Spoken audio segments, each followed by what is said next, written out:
kita juga pingin tahu ketangguhan. Wah, ini bahasan yang cukup berat ya Ustazah. Karena kita hidup itu apalagi kalau sudah berkeluarga itu tidak hanya menyatukan dua insan aja gitu kan, bahkan menyatukan dua keluarga yang itu berkepala-kepala ya ya. Mungkin bisa kita bayangkan seperti itu. Dan ini apa ya, membuat tantangannya itu nggak mudah gitu kan Ustazah. Atau mungkin Ustazah juga punya sudut pandang yang cukup berbeda tentang ketangguhan ini dari sosok-sosok muslimah kita. Silakan Ustazah. Baik Mbak Fi, bismillahirrahmanirrahim. Mitra muslim yang dirahmati oleh Allah, tema kita pagi ini tuh sejatinya terinspirasi dari sebuah hadis. Rasulullah bersabda, bismillahirrahmanirrahim, al-mu'minul qawiyyu khairu wa ahabbu ilallah minal mu'minid dhaif. Jadi mukmin yang kuat itu lebih baik dan lebih dicintai Allah daripada mukmin yang dhaif. Banyak terjemahan dari hadis ini yang menyatakan bahwa definisi kuat itu kuat jasmani. Tetapi sejatinya saya meyakini bahwa kekuatan itu tidak hanya pada fisik tapi juga pada mental. Pada kekuatan psikologi kita, pada kekuatan kejiwaan kita sebagai hamba Allah untuk siap menerima dan ridho dengan takdir yang Allah berikan. Salah satunya ketika kita luruh, lemah, tak berdaya, pasrah pada kondisi yang benar-benar nothing choice. Kita nggak bisa milih apa-apa, hanya ini yang bisa kita lakukan. Tapi pada saat kondisi yang seperti itu, kita benar-benar tangguh. Tangguh dalam arti kata tidak menghujat siapapun, tidak menyalahkan siapapun, dan naudzubillah menyalahkan Allah atas kehendaknya. Nah, ketangguhan ini tidak hanya pada diri istri sebagai pendamping suami, tapi pada diri muslimah secara umum. Karena ada banyak juga stigma-stigma di masyarakat yang seringkali memojokkan kita sebagai wanita, gitu kan. Alah ngapain sih wanita sekolah tinggi-tinggi toh akhirnya nanti jadi emak-emak juga gitu kan. Alah ngapain sih punya karir bagus toh bagaimanapun wanita juga di bawah kepemimpinan suami. Jadi banyak sekali kejulitan-kejulitan di masyarakat kita yang seringkali membuat semangat kita ini patah gitu. Padahal baik ilmu maupun rezeki Allah yang dititipkan dalam karir kita itu semua adalah kehendak Allah. Itu semua adalah takdir. Maka ketika kita menerima kondisi itu dengan ridho dan ikhlas, artinya kita menerima kehendak Allah dengan kepasrahan dan ketawakalan sebagai seorang hamba. Seringkali momen-momen pada saat kita lemah ini semakin membuat kita tak berdaya pada saat diri kita secara pribadi itu tidak bisa menerima kondisi ini. Yang seringkali menjadi pertanyaan adalah kenapa saya yang mendapat ini? Kenapa saya yang mengalami ini? Toh saya juga sering puasa, udah sering sholat, sering zakat, bahkan merasa sudah dekat dengan Allah, tapi kok ujiannya makin berat. Nggak kayak teman saya yang kadang sholat aja bolong-bolong gitu kan, kemudian juga ibadahnya semau gue, tapi kok kayaknya hidupnya enjoy aja gitu. Nah, perasaan-perasaan itulah yang seringkali membuat kita ini luruh, lemah, tak berdaya, seakan-akan bahwa hidup kita ini semuanya nestapa, semuanya derita, semuanya mengecewakan. Nah, penting bagi kita, Mbak Fi dan mitra muslim yang lain, untuk menguatkan diri kita, untuk meneguhkan diri kita untuk tetap tangguh, tetap berjalan, tetap meneruskan kehidupan walaupun tidak sesuai dengan harapan. Karena pada saat kita lemah, terutama bagi seorang ibu, maka di belakang kita, anak-anak kita, kemudian juga pasangan kita juga akan ikut goyah. Karena wanita itu cahayanya rumah. Ketika seorang ibu kecewa, ketika seorang istri berduka, maka aura di rumah itu akan muram. Aura di rumah itu akan terbalut kesedihan karena kita ini menjadi pilar keluarga. Maka bagaimana kita menyemangati diri kita ketika ada hal-hal yang secara ekspektasi, secara harapan atau bahkan secara pilihan itu sudah benar-benar tidak bisa kita pilih yang lain selain sesuatu yang kita terima sebagai sebuah keputusan yang mengecewakan. Nah, ini tidak mudah Mbak Fi, karena manusia kalau gembira itu bilang alhamdulillah itu biasa. Tapi ketika susah tetap tersenyum, tetap bahagia, tetap ridho, itu tidak biasa.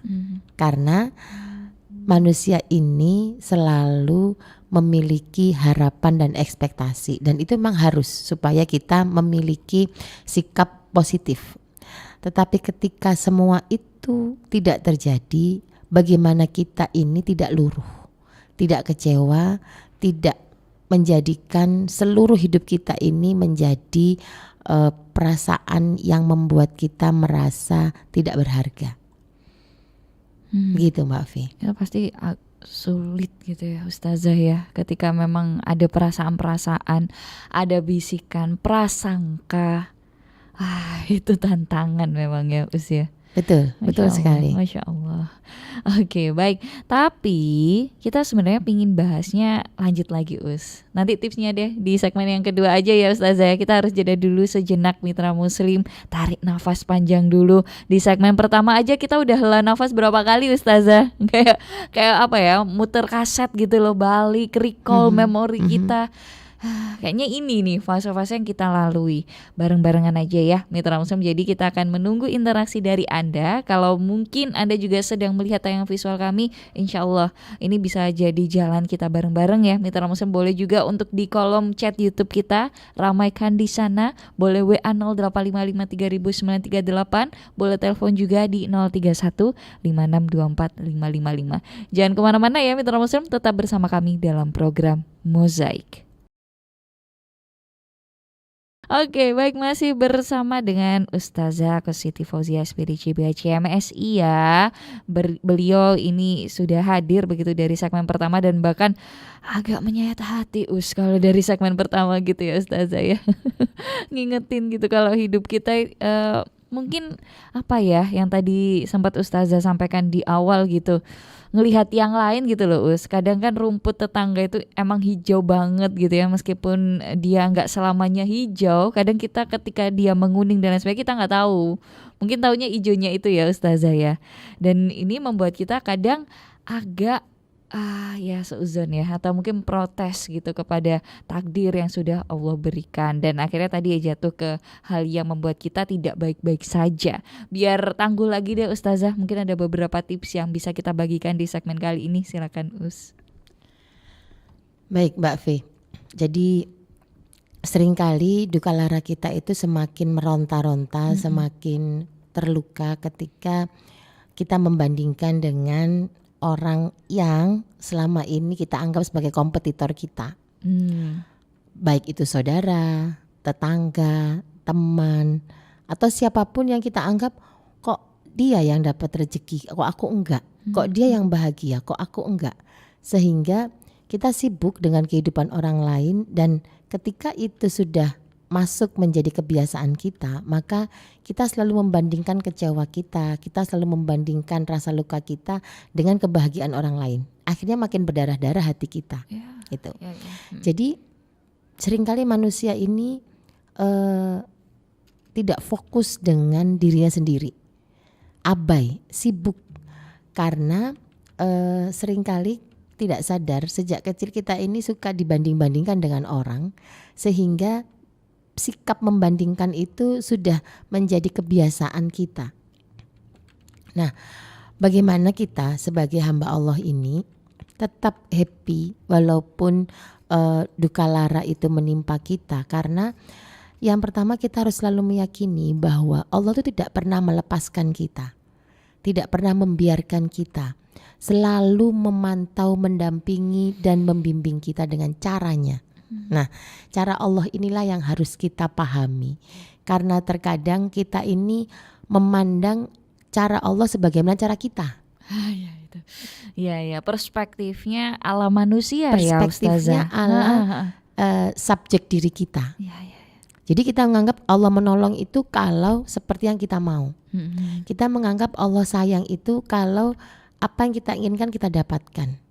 Kita menganggap bahwa Allah itu baik kalau kita diberi rezeki dan nikmat saja.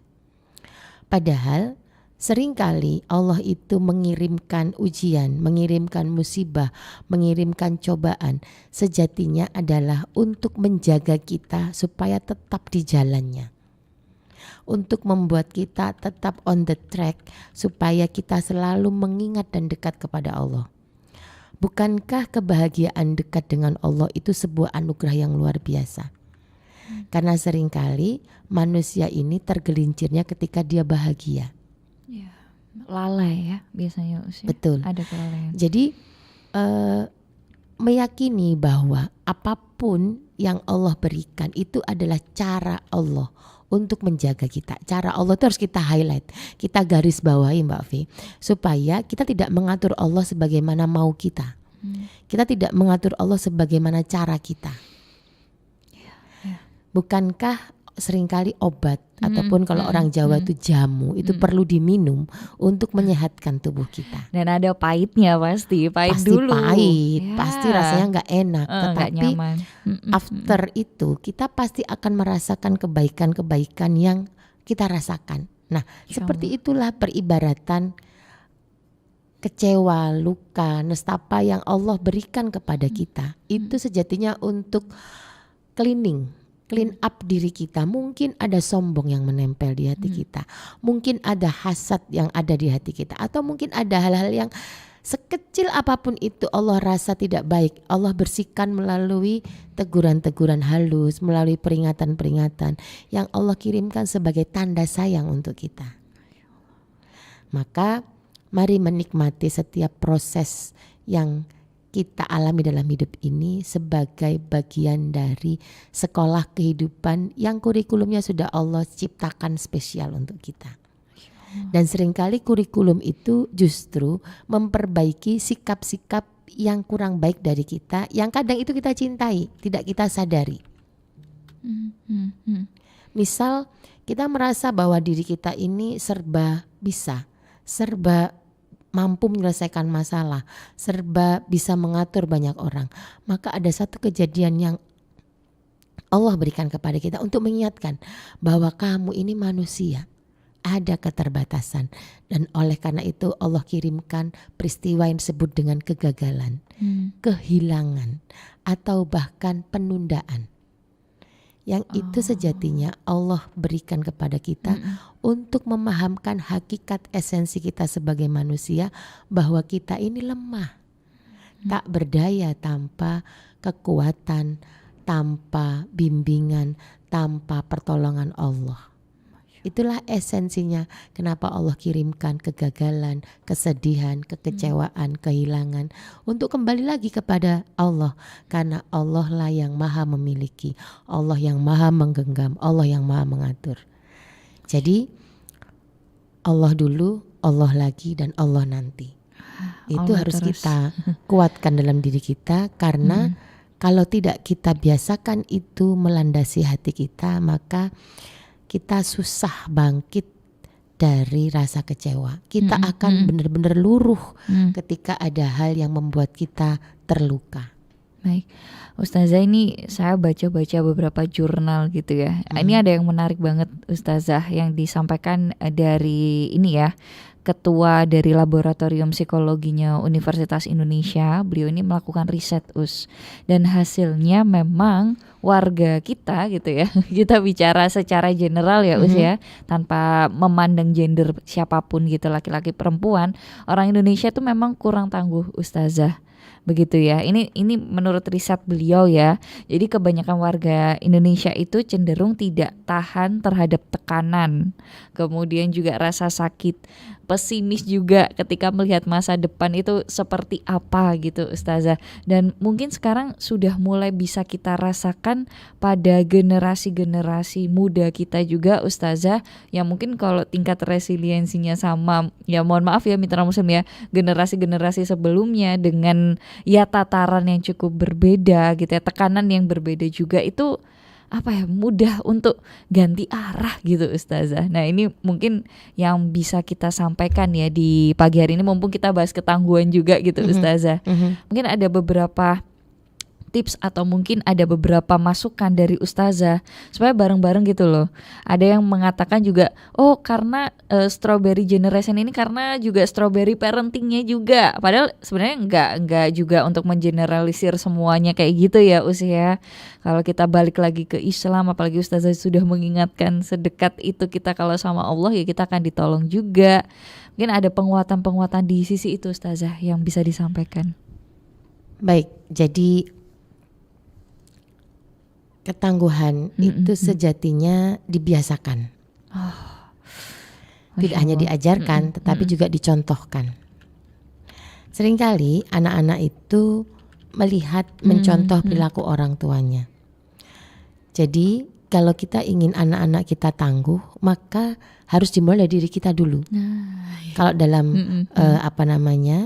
dalam bahasa kita, dalam bahasa dakwah itu ibda binafsik, mulailah dari dirimu sendiri. Jadi kita nggak bisa menuangkan air kalau teko kita kosong. Tidak bisa kita mengajarkan ketangguhan, mencontohkan ketangguhan kalau diri kita dulu nggak tangguh. Seringkali kita ini merasa kita ini bisa membackup seluruh urusan anak-anak kita. Jadi segala sesuatunya kita selesaikan, segala sesuatunya kita bantu. Karena kita tidak ingin anak kita dalam tanda kutip menderita seperti kita dulu, gitu kan? Padahal kita harus yakini bahwa ketangguhan itu tidak dibentuk oleh kebahagiaan. Ketangguhan itu tidak dibentuk oleh kemudahan, tetapi dia ditempa oleh bagaimana kita bisa menyelesaikan masalah, bisa mencari solusi dari kesulitan yang kita hadapi. Jadi mari kita membiasakan ketangguhan itu dimulai dari diri kita sebagai orang tua. Karena anak itu sebagaimana orang tuanya. Dia mencontoh perilaku kita, melihat perilaku kita. Kalau kita tidak membiasakan diri kita dulu sebagai ibu yang tangguh, maka tentu saja perilaku tidak tangguh ini atau perilaku yang mudah menyerah ini akan menular, akan dicontoh, akan ditiru oleh anak kita. Jadi hasil riset tadi Mbak V sejatinya memang sebuah hukum kausalitas. Keluarga yang tangguh akan menghasilkan anak-anak yang tangguh. Seringkali kita ini merasa bahwa jangan sampai deh anakku menderita gitu kan. Jangan sampai deh anakku susah gitu. Bahkan untuk urusan tas sekolah aja orang tua yang bawakan. Karena anak gak boleh merasa berat, anak gak boleh merasa capek gitu kan. Anak gak boleh kecewa. Nah padahal kecewa, capek itu dinamika hidup yang pasti akan terjadi. Yang bukan tidak mungkin akan dihadapi oleh anak kita. Itu sebuah dinamika hidup yang harus kita siapkan mereka untuk menghadapinya. Bukan menghindar, tetapi menerima dan melaksanakan itu dengan bahagia. Karena hidup ini kadang berat, kadang ringan, kadang nangis, kadang tertawa. Bisa jadi pagi kita nangis, siang tertawa, atau sebaliknya, pagi tertawa, siangnya nangis. Itu dinamika hidup yang harus kita nikmati sebagai warna emosi yang Allah berikan untuk kita sebagai manusia. Itulah sebabnya Allah mempercayakan kita ini sebagai khalifah, karena kita punya pikiran dan emosi. Nah, bagaimana kita memenangkan keduanya ini? Maka Allah dulu sebagai tempat gantungan kita. Karena kalau kita sudah menitipkan harapan kepada manusia, maka siap-siaplah untuk kecewa. Karena manusia itu sama dengan kita, dia punya kelemahan, dia punya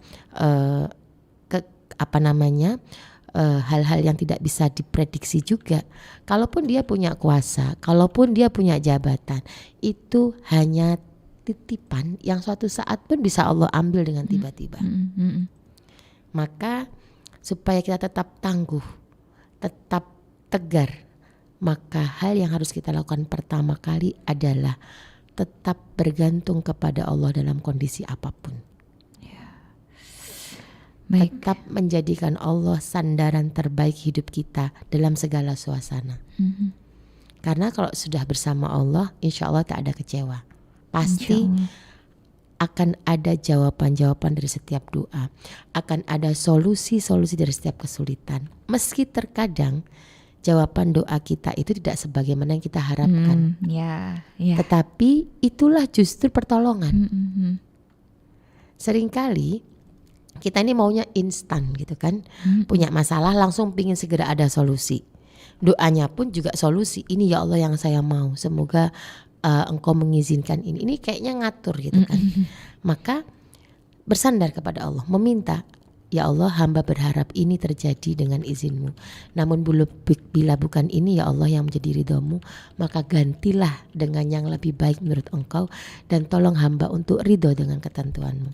Jadi kita berdoa, sampaikan semua harapan kita, lalu tutup dengan kalimat ini supaya kita bicara dengan diri kita sendiri bahwa kita akan selalu berusaha ridho dengan ketentuan Allah. Amin. Begitu Mbak Afi. Ya, ini sedikit ya Mitra Muslim men-trigger Anda ini ya, supaya mungkin mulai mengingat kembali ya apa-apa yang mungkin perlu kita syukuri kembali juga ya. Oke, baik Ustazah, insya Allah nanti kita akan lanjut lagi setelah jeda. Dan ini Masya Allah sudah banyak yang ini juga ya berinteraksi dengan kita. Ada Mbak Ainul, kemudian Ibu Baiti, Mbak Khalifah juga. Masya Allah, ini terima kasih ya Mitra Muslim. Nanti saya akan baca satu persatu. Di WA juga sudah mulai ada Ustazah, nanti ada yang voice note juga kita akan putarkan setelah jeda berikut ini. Jadi untuk Anda Mitra Muslim ya, jangan kemana-mana, tetap bersama kami dalam program Mozaik. Kami segera kembali. Oke, baik. Ini ada Ibu Khalifah juga, Ustazah. Apakah ada tahapan-tahapan ketangguhan dalam setiap permasalahan gitu ya? Tapi ini permasalahannya lengkap loh yang disampaikan, ekonomi, sosial, bencana. Waduh. Mungkin sebenarnya kita akan bahas dulu yang dari voice note aja ya Us ya, sambil kita dengarkan. Jadi kan ini nanti akan ada real masalahnya seperti apa ya. Kalau yang tadi terlalu umum ya Mitra Muslim ya.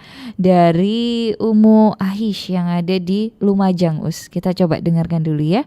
Bismillahirrahmanirrahim.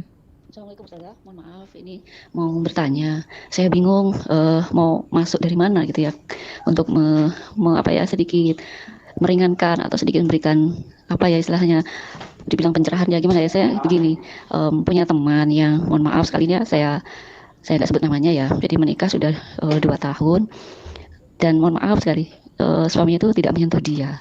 Nah sekarang ini posisinya dia dikembalikan ke keluarganya. Teman saya ini sudah tidak punya ayah ibu, jadi dia tinggal sama kakaknya. Sebelum nikah dulu rajin sekali sholat, puasa Daud, dan beliau tinggal di pesantren, jadi guru pesantren tapi untuk mata pelajaran umum ya. Nah, setelah menikah dan pindah kota, ya sudah tidak ke pondok lagi gitu. Saat ini ya terguncang gitu, sudah hancur, hatinya sangat sedih, dan kita yang temannya, termasuk saya yang dulu memperkenalkan ya istilahnya kayak comblangnya gitu ya. Ya namanya juga itu kan rahasia rumah tangga ya, jadi nggak tahu kalau seperti itu gitu. Kita taunya setelah dikembalikan, dan teman yang yang satu daerah dengan dia itu memberitahu saya gitu kalau dia itu masih suci. Tapi dia gimana ya Ustazah kalau kondisinya seperti ini? Mohon pencerahan Ustazah. Assalamualaikum, jazakumullah khairan. Oh ya, Masya Allah. Ini bentuk ketangguhannya mungkin ya Ustazah yang bisa kita sampaikan, karena ini udah real ada case-nya ya. Monggo Ustazah. Baik, Umu Aish ya yang dari Lumajang tadi. Terima kasih pertanyaannya, dan mungkin ini juga ada dialami oleh beberapa saudara kita gitu kan, terkait dengan permasalahan rumah tangga. Kebetulan qadarullah yang dialami oleh teman beliau ini rumah tangga baru 2 tahun dan ada dinamika sehingga teman beliau ini dikembalikan kepada keluarganya. Maka yang pertama yang perlu kita lakukan, satu, meyakini bahwa rezeki, jodoh, mati itu takdir Allah. Itu dulu yang harus kita kuatkan, karena kalaupun nanti dalam perjalanan itu ada ketidaksesuaian atau bahkan ada perpisahan, maka yang kita tata pertama kali adalah keyakinan bahwa tidak ada takdir Allah yang buruk. Semua baik, qadarullah ala ma syaa fa'ala. Kalau Allah berkehendak itu akan terjadi. Baiknya dalam arti apa? Mungkin saat ini kita merasakan itu sebagai sebuah musibah. Tapi cobalah kita merenung, kita bertanya kepada Allah, ya Allah, ada hikmah apa yang engkau berikan kepada hamba dari ujian yang kau berikan ini. Bisa jadi ketika laki-laki ini mengembalikan istri yang solehah ini, Allah sedang memberikan jeda atau bahkan menghindarkan beliau dari sesuatu yang kalau dilanjutkan ini nggak baik. Itu. Maka hal yang pertama harus kita lakukan adalah menata hati untuk ridho dengan ketentuan Allah, walaupun ini tidak mudah. Pasti, apalagi terkait dengan pernikahan, terkait dengan sesuatu yang benar-benar menjadi jalan hidup bagi banyak manusia untuk melewatinya. Jadi yang pertama, menikah itu bagian dari ibadah. Dan kalaupun di tengah proses ibadah itu Allah membuat kita terpisah, mengizinkan itu terjadi, maka itu tadi yang pertama, menata hati untuk ridho dengan ketentuan Allah. Yang kedua, lakukan salat istikharah. Apakah pernikahan ini perlu dilanjutkan atau tidak baik menurut Allah untuk kita? Itu. Jadi istikharah ini bisa dilakukan oleh diri sendiri atau bisa minta tolong kepada alim ulama yang memiliki kedekatan kepada Allah. Sudah kita ketahui kedekatan beliau, kita bisa minta tolong dibantu untuk salat istikharah atas permasalahan kita. Atau kalau ada orang tua, kita bisa minta kepada orang tua kita untuk membantu kita melakukan salat istikharah.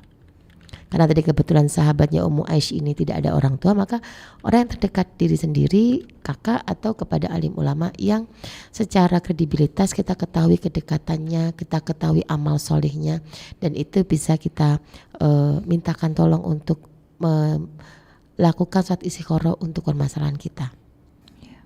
Nah, setelah istikharah keluar keputusan, maka mari terima keputusan dari salat istikharah itu dengan baik.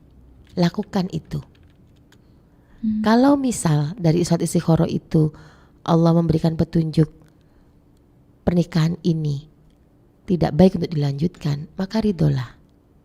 Karena jodoh itu ada masanya. Ada yang Allah takdirkan sampai maut memisahkan, ada yang Allah takdirkan ya sampai setahun, 2 tahun, 10 tahun, wallahu a'lam. Jadi jangan pernah menjadikan pasangan ini sebagai milik kita. Bukan, dia hanya titipan Allah yang suatu saat kalau Allah berkehendak tidak bersama lagi, ya sudah kita kembalikan, itu bukan milik kita.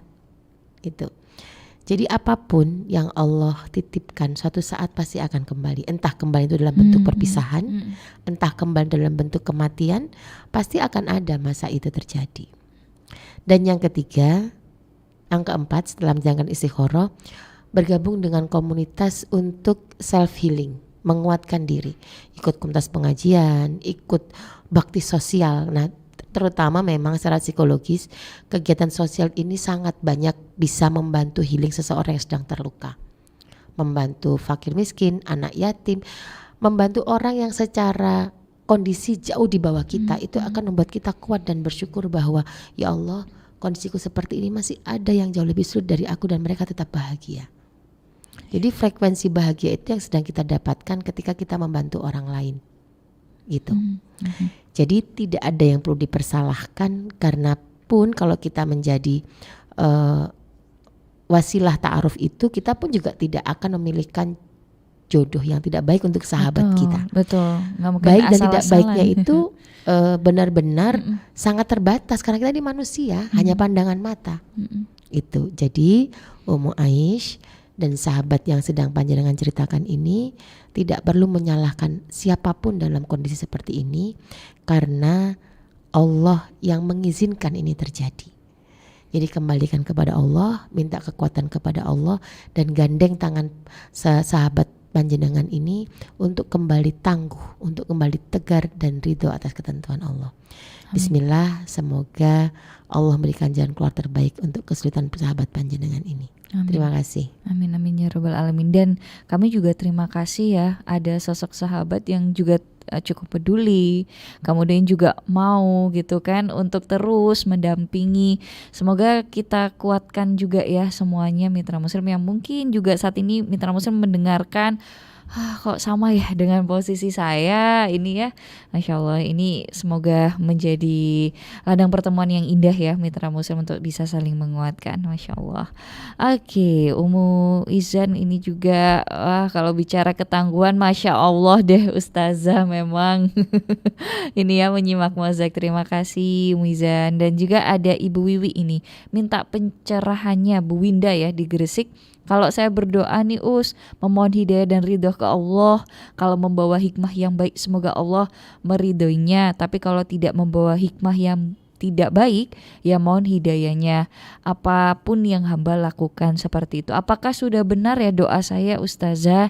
Mohon pencerahannya. Oke, tapi nanti Ustazah ya kita akan jawab ini ya. Kita akan cerahkan Anda bersama-sama mitra muslim tapi setelah jeda berikut ini. Dan juga untuk Anda tetap bersama kami ya. Boleh interaksinya monggo. Silakan 0315624555 WA 0855300938. Mozaik segera kembali. Sudah sampai di segmen yang terakhir ya mitra muslim. Pasti penasaran ini ya bagaimana, apakah doa Ibu Winda sudah pas Ustazah gitu ya tadi terakhir ya. Monggo silakan. Ya, terima kasih Bu Ida. Pertanyaannya luar biasa ya. Ini doa itu semuanya pas menurut saya. Karena doa itu sesuatu yang personal gitu kan. Bahasanya bahasa Arab boleh, bahasa Indonesia boleh, bahasa kalbu juga boleh. Karena Allah itu maha tahu. Betul. Allah itu luar biasa. Beliau Allah itu bahkan mengerti apa yang tidak kita ucapkan. Paling dalam apa yang kita butuhkan. Maka dari itu kadang doa itu dikabulkan bukan apa yang kita inginkan, tapi apa yang kita butuhkan. Jadi tidak ada hal yang salah dalam berdoa. Yang paling penting itu tadi, jangan pernah mengatur Allah ketika kita berdoa. Jadi sampaikan segala pinta kita, sampaikan segala harapan kita, sampaikan segala keinginan kita, karena kita yakin bahwa doa kita ini akan dikabulkan oleh Allah. Jadi kalau doa itu harus optimis dulu Mbak Fe, karena Allah itu sebagaimana prasangka hambanya. Tetapi jangan sampai keyakinan itu berubah menjadi pemaksaan. Nah itu yang paling penting. Supaya gak jadi pemaksaan, maka keyakinan itu harus kita tutup dengan kepasrahan bahwa Engkaulah yang maha tahu apa yang terbaik bagi hamba ya Allah. Maka bila apa yang hamba pinta ini baik menurut Engkau, maka hamba mohon ridhomu agar bisa terlaksana. Namun bila ada yang lebih baik menurut Engkau bagi hamba, tolong hamba untuk ridho dengan ketentuanmu. Jadi sebenarnya itu bukan apa-apa sih, lebih kepada menguatkan diri kita untuk siap dan tawakal kepada ketentuan yang Allah berikan kepada kita, meskipun itu tidak sesuai dengan doa dan harapan kita. Jadi Bu Ida, tetaplah berdoa, apapun yang kita pinta Allah maha tahu apa yang kita butuhkan, dan kita meyakini bahwa kehendak Allah lah yang sebaik-baik kehendak untuk kehidupan kita. Gitu. Masya Allah. Ini bahkan Uma Aisyah yang tadi, Masya Allah Ustazah, saya sangat terharu dengan nasihat Ustazah, mak jelep.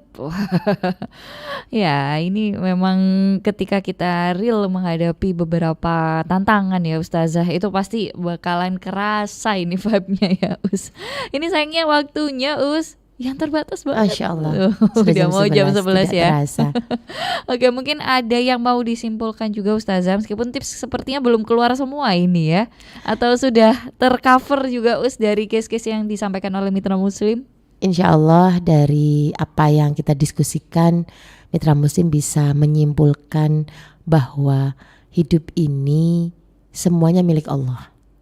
Apa yang Allah berikan semuanya adalah titipan, termasuk rasa bahagia, kecewa, gagal, sukses, itu juga bagian dari jalan kehidupan yang Allah berikan untuk kita. Maka nikmatilah, syukurilah, karena kita semua ini adalah hamba.